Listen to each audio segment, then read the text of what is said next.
The twin moons hung above the forest of Carnix, casting a silver glow over the tall, jagged trees. The air was thick with mist, and strange howls echoed through the dark valley.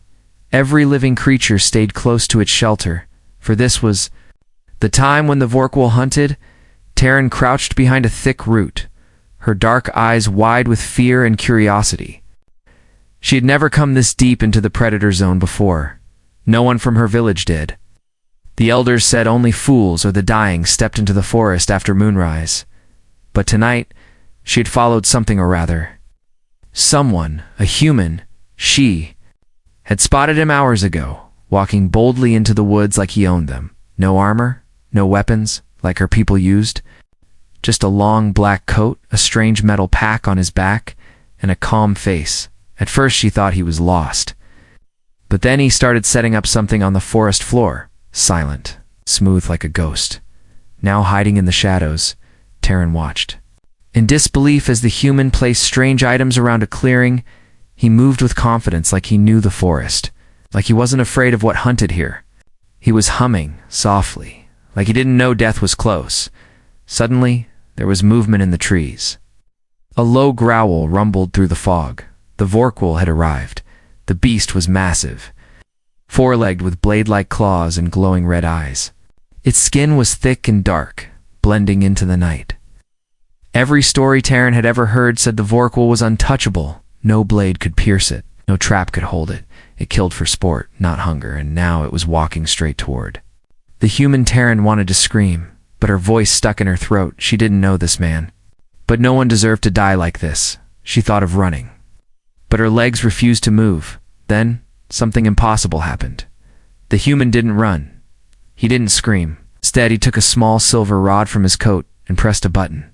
Instantly, the traps around the clearing came to life. Nearly invisible wires sprang upward and wrapped around the beast's legs. The Vorkwal roared and slashed, but it was caught, not dead, just tangled. The man walked forward slowly, carefully, and took out a long metal blade. He didn't strike wildly instead. He moved like he had studied the creature, like he knew where the weak point was, with one smooth motion. He jabbed the blade into the side of the Vorkwal's thick neck. The beast let out a horrible sound and collapsed. Taryn covered her mouth. Shocked beyond words, her heart raced, not from fear, but from something else, something colder, more confusing. The human had killed the apex predator of her world like it was nothing. He knelt beside the dead creature, took out a sharp tool, and began slicing meat from its side. Then he pulled out a flat device, pressed a few buttons, and fire burst to life on a metal plate, a portable cooking surface. Taryn had never seen anything like it. Soon, the smell of roasted flesh filled the air. It was a smell her people would never know, for none dared eat the flesh of the Vorkwal. It was considered sacred taboo to touch, let alone consume. Yet here he was, humming again, flipping chunks of meat over fire like it was just another day. He even smiled as the juices sizzled. Tyrene's breathing became louder, faster. She didn't mean to make a sound, but the branch under her foot cracked. The human stopped humming. He didn't turn right away, just raised his head. Like he was listening then, calmly, he stood up, picked up a hot piece of meat with some kind of tool, and looked straight toward her hiding spot. "I know you're there," he said, his voice deep and strangely gentle. "You can come out, or you can keep hiding. But either way, I'm going to eat this." Taryn stepped out. No, Washi had a dagger. She was faster than most. But something about the way he stood, the way he looked at her, made her feel small. You killed the Vorkwal," she whispered, not believing her own words. "I did," he said, calmly taking a bite. "Tough, but not bad. You want some?" She shook her head, shocked. "That's forbidden," she said, her voice shaking. "You don't know what you've done." He looked up at the moons, then back at her, chewing slowly. "I know exactly what I've done," he replied. "I've survived, same as every day." Taryn stared at him, unsure if she was looking at a madman or something far more dangerous. Because in her world, no one dared to touch the Vorkwal. But this human had done more than touch it. He was feasting on it, Taryn stood frozen at the edge of the clearing, her hands shaking. She had no words for what she was seeing. The sacred beast, the Vorkwil, was dead. Its thick black blood still steamed in the cold night air. And the human, he was calmly eating its flesh like it was a campfire snack. Daniel, the human, tore off another piece with his strange tool, something between a fork and a blade. He didn't seem to care that an alien girl was watching him like he had committed a crime against nature. He simply looked up at her and gave a small nod. "You sure you don't want a bite?" he asked. "It's better fresh." Taryn stepped back, her voice quiet. "You shouldn't be here," he shrugged. "I get that a lot." The air was still thick with tension, and the smell of roasted meat made Taryn's stomach twist knot. With hunger, but confusion, her entire life. She had been taught that the Vorkwil was not just dangerous, it was untouchable.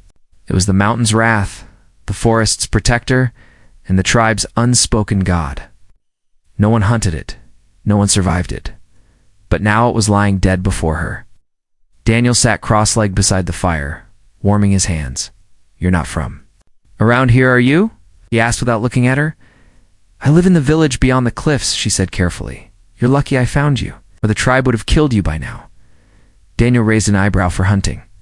Or for dinner?" he joked. Taryn didn't laugh. Her face remained pale and serious. "We don't kill the Vorkwil. It's sacred." He stopped chewing and stared into the fire for a moment. Then he looked back at her, his voice quieter. "On my planet, we used to think lightning was sacred too, until we learned how to trap it." She frowned, confused. "You trap lightning?"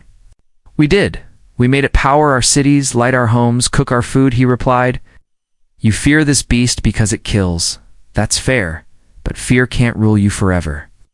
Taryn sat down slowly, still keeping some distance between them. Her eyes kept darting toward the massive corpse of the Vorkwil. "How did you kill it?" she finally asked. Daniel pointed to the metal traps still around the beast's legs.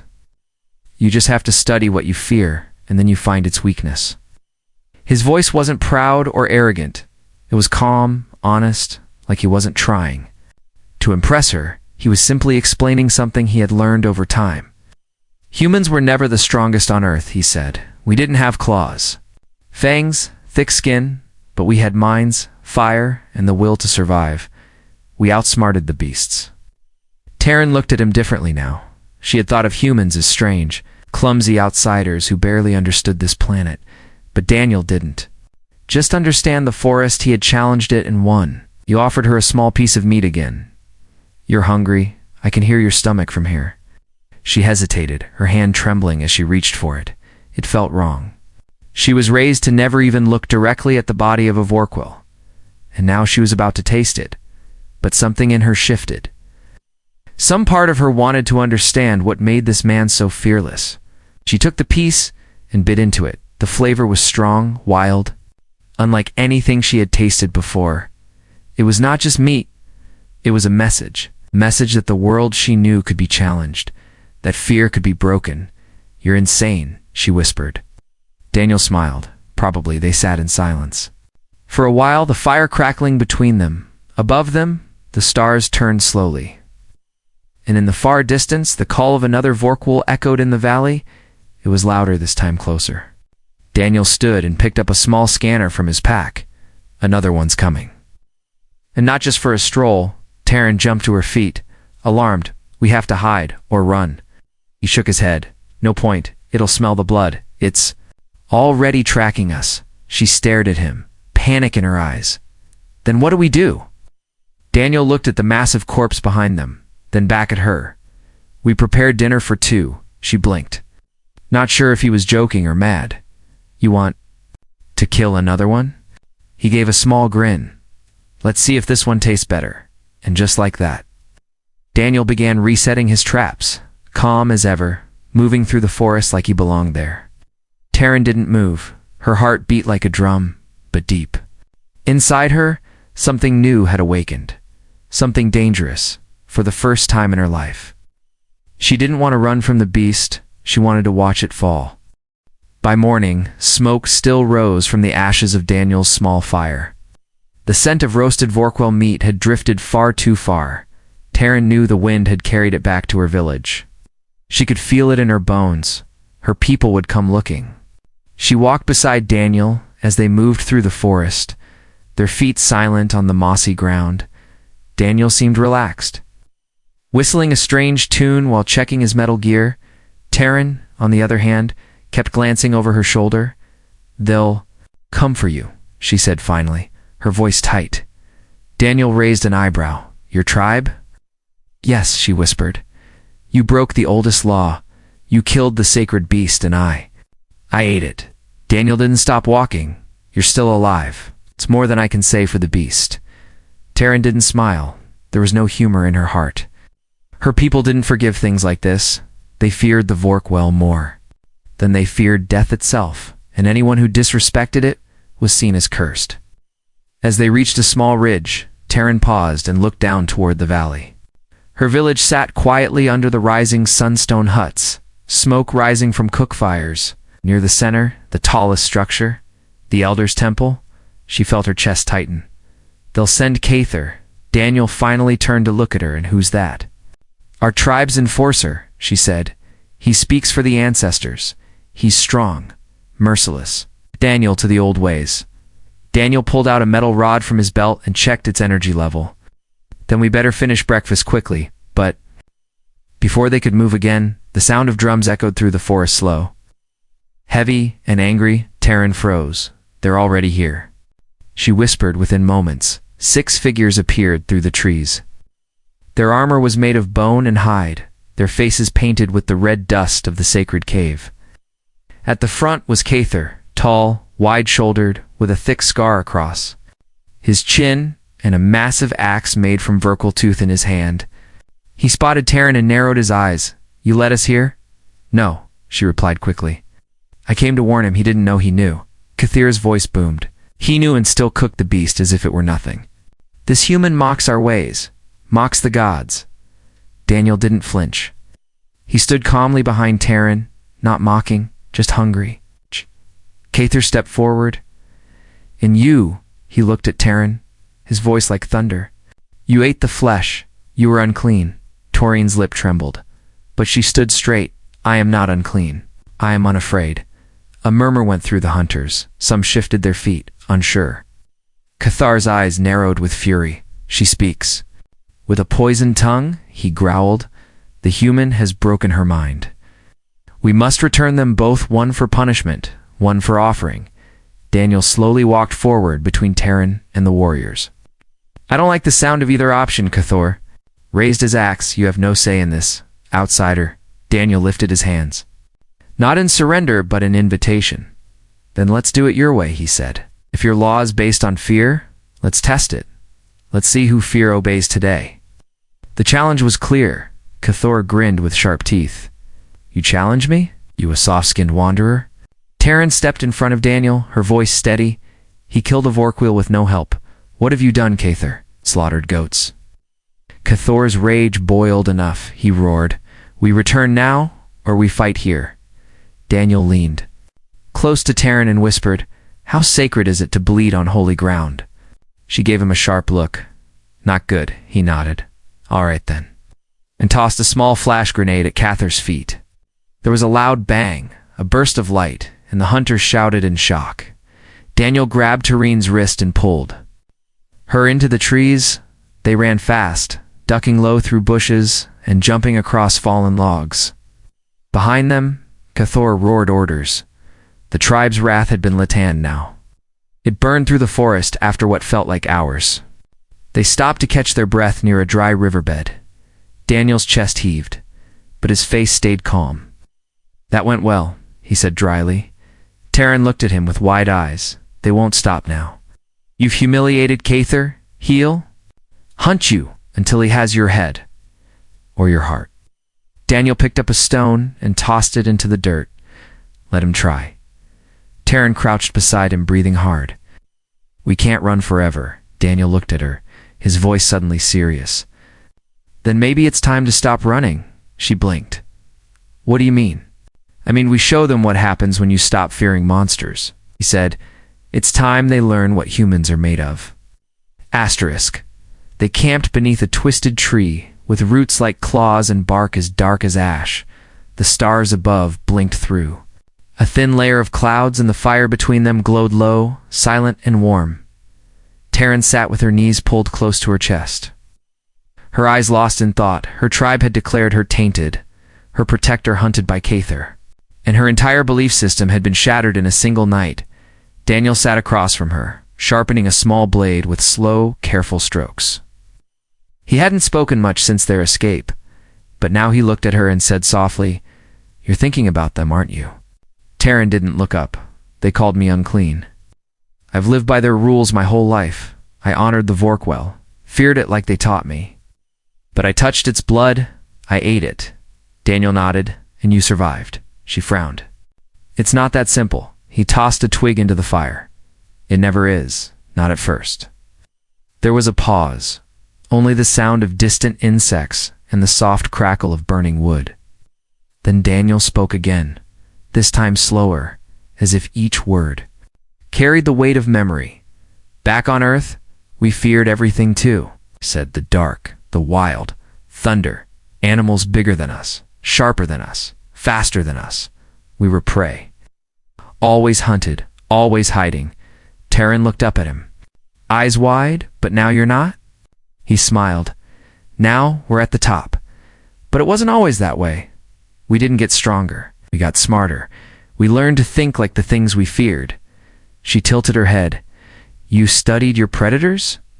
He nodded. "Every claw, every tooth, every pattern in the mud. We learned their habits, their strengths, and their flaws. Then we found ways to turn their power against them." Taryn thought of the trap that had brought the mighty Vorkwell down. She remembered how calm Daniel had been, how his hands never trembled, even when facing death. "You don't feel fear?" She asked. "I feel it," he replied, "but I don't let it stop me. Fear is a tool, not a chain." Taryn was quiet for a long time. Her thoughts swirled like storm clouds. Finally, she whispered, "All my life, I thought strength meant obeying the old ways, following the sacred rules, never questioning, never testing." Daniel leaned closer, his voice firm but kind. "That's not strength, that's silence. You don't grow by kneeling to fear, you grow by standing up to it." She reached toward the fire and held her hand above it, feeling the warmth without. "Pulling away then? Teach me," she said suddenly. "Teach me how you think, you fight, how you survive." He studied her face, looking for doubt but found none. He gave a single nod. "All right, but it won't be easy. You'll have to unlearn everything I already have," she whispered. The next day, training began. Daniel showed her how to walk without sound, how to track by broken twigs, and how to smell water in the air. He taught her how to use traps made from simple things: stone, vine, wire, and instinct. Taryn learned how to read the wind and listen to the animals, not with fear, but understanding. Each lesson chipped away at the old version of herself. The frightened girl who once bowed to the forest's monsters was fading, placed by someone new, someone braver. One morning, Daniel took her to a high ledge overlooking the predator zone. From here, the world stretched out like a living map: rivers, cliffs, shadows of beasts below. He handed her a small, compact weapon. "This is yours now," he said, "but it's not your strength. Your mind is." She gripped the weapon tightly. "I won't let fear own me," he nodded. "Good. Because the next time we meet Cathor, we won't be running." But they didn't have to find him. That night, the forest lit up with fire and war drums. Daniel spotted the glow of torches in the trees, and Taryn recognized the horn signals. Cather had found them this time. He had brought more than hunters. He had brought a war band. As they prepared to flee, Taryn stopped. "We can't keep running." Daniel looked at her. "Then what do you want to do?" She turned to the fire, her voice low but steady. "Let them come. Let them see what fear looks like when it's no longer obeyed." Daniel gave a quiet smile. "Then let's prepare a welcome they'll never forget." That night, they set traps not just for beasts, but for men, and Taryn didn't feel like prey anymore. The trees held their breath as night fell again. Even the wind felt sharp and ready for war. Smoke from the torches drifted through the branches, flickering red like veins across the dark forest. Cather's warband was closing in, marching.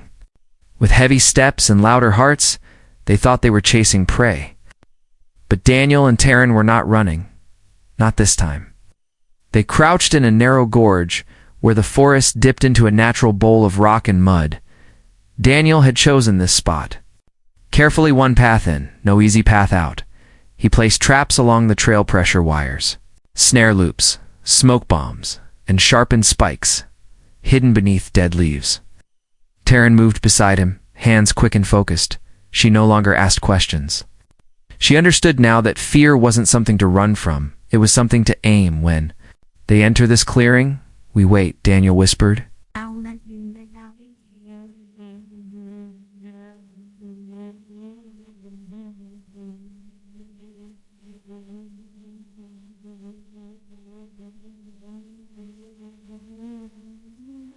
Taryn nodded, her eyes glowing with firelight and new strength.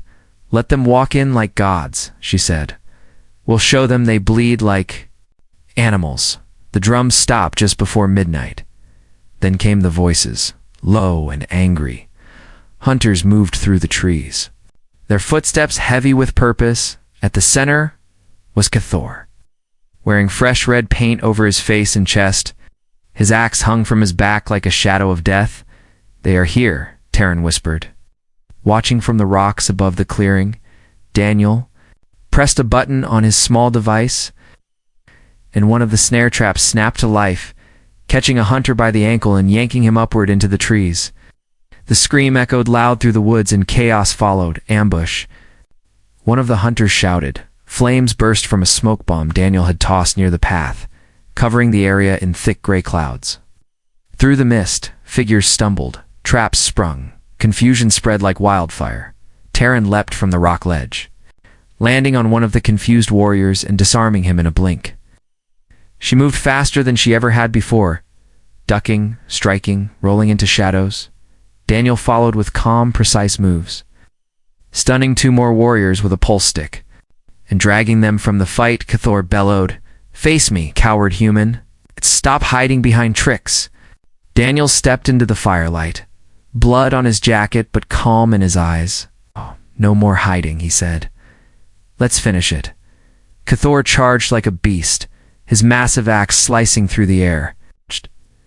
Daniel dodged the first swing barely. Avoiding the crack of bone and steel, Cathor was faster than he looked, stronger too. But Daniel had something else timing. He moved like a soldier who had fought 1,000 battles. Sliding past Cathor's second attack and delivering a sharp blow to the knee, tribal warrior growled, swinging wildly, and Daniel used the moment to strike again, this time landing a punch straight to the ribs. Cathor stumbled, but didn't fall instead.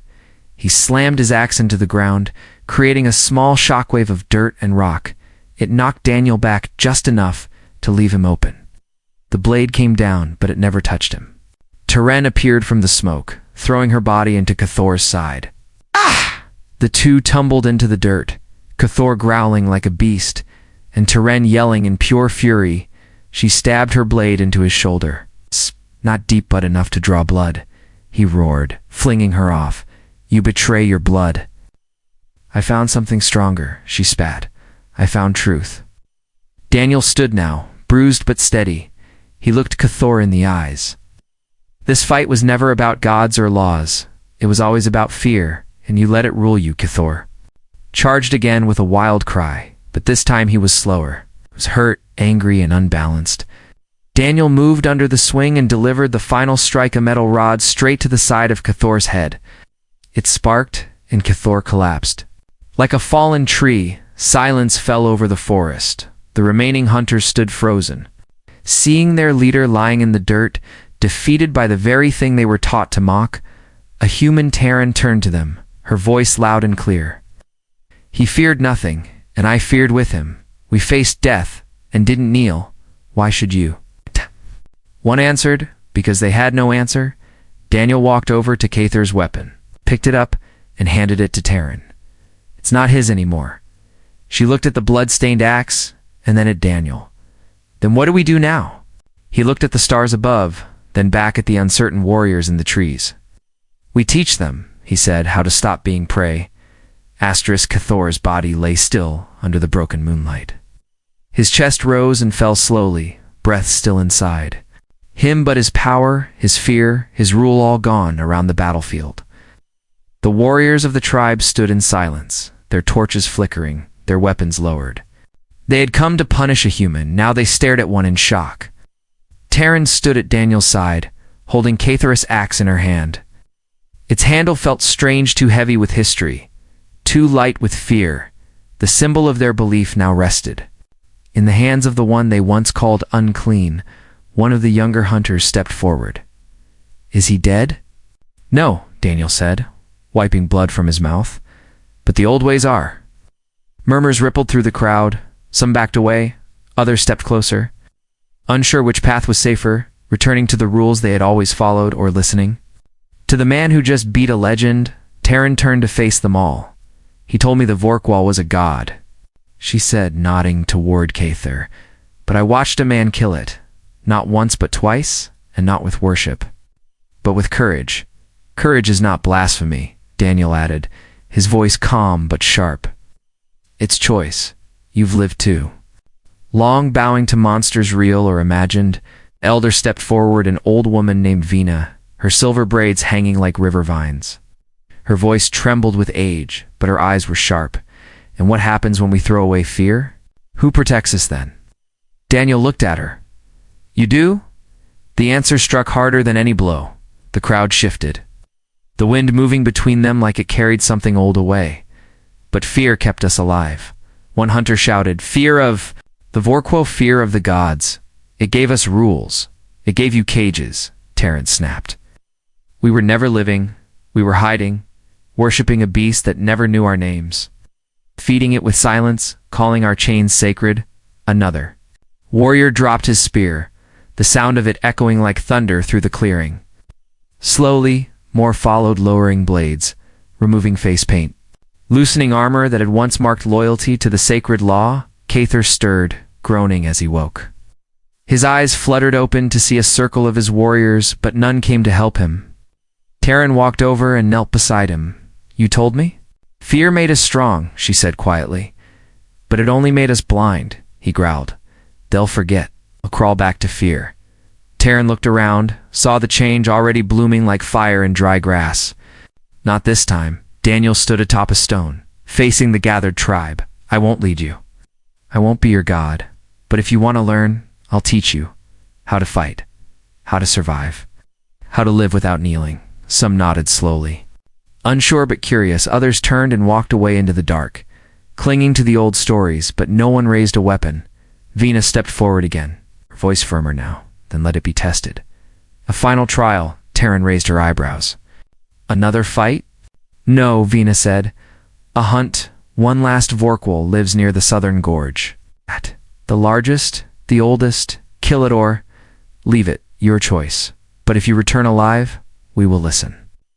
Daniel looked at Taryn, then back at Vina. "When do we leave?" She answered with a thin smile.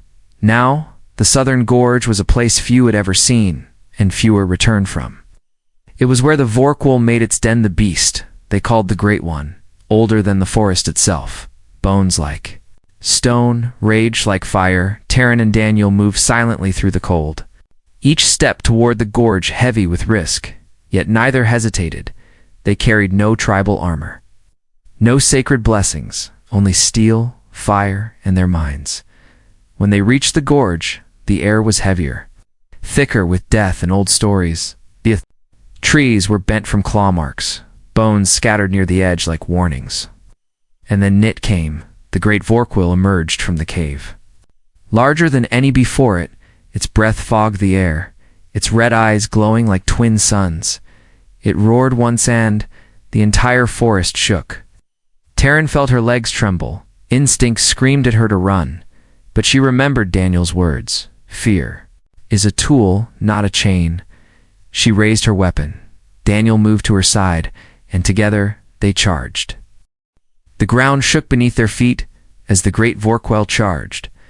Its roar rolled through the gorge like thunder, rocks falling from cliffs as the beast's massive frame surged forward, eyes burning red, jaws wide with teeth like daggers. It was not just a predator, It was the nightmare every child of Carnix had been raised to fear. But Daniel didn't flinch, and Taryn didn't run. They moved together, fast and sharp. Sliding through shadows and leaping over twisted roots, the Vorkwell struck first its claw crashing down where they stood seconds ago.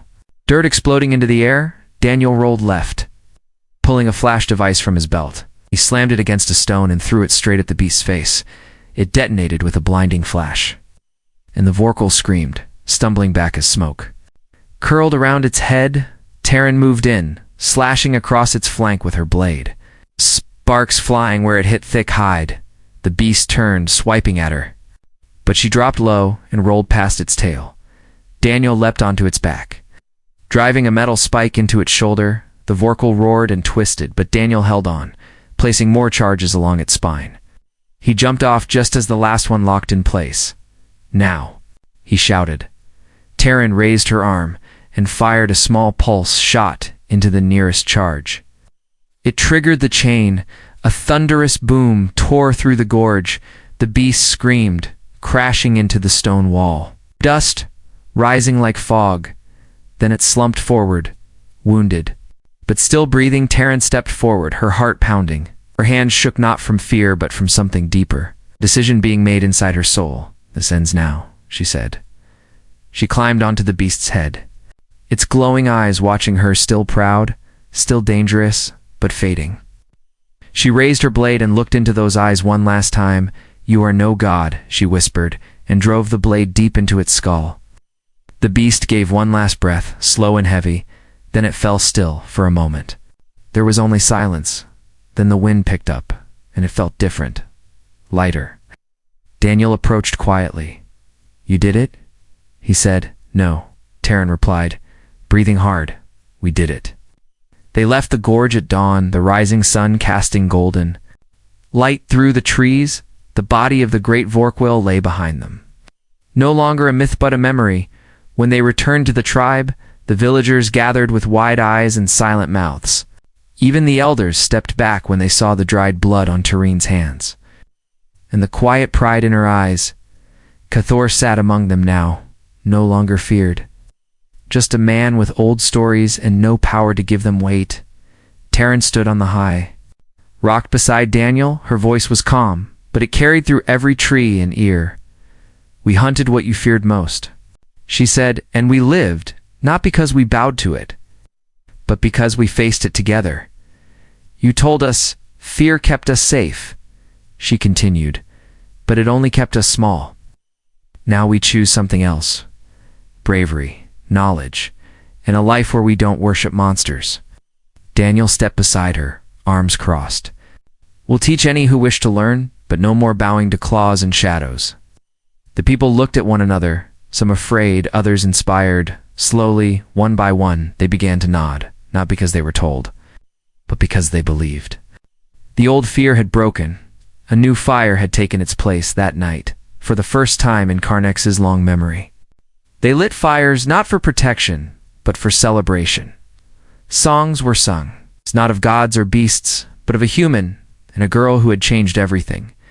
Daniel sat at the edge of the fire, staring at the stars above. Taryn sat beside him, her head resting on her arms, tired but smiling.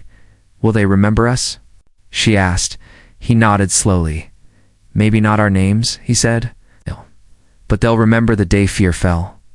She looked at the flames and whispered, "That's enough for me." And somewhere deep in the forest, where bones once told stories of monsters and gods, the wind now carried a new tale, not of worship, but of will, not of prey, but of the brave.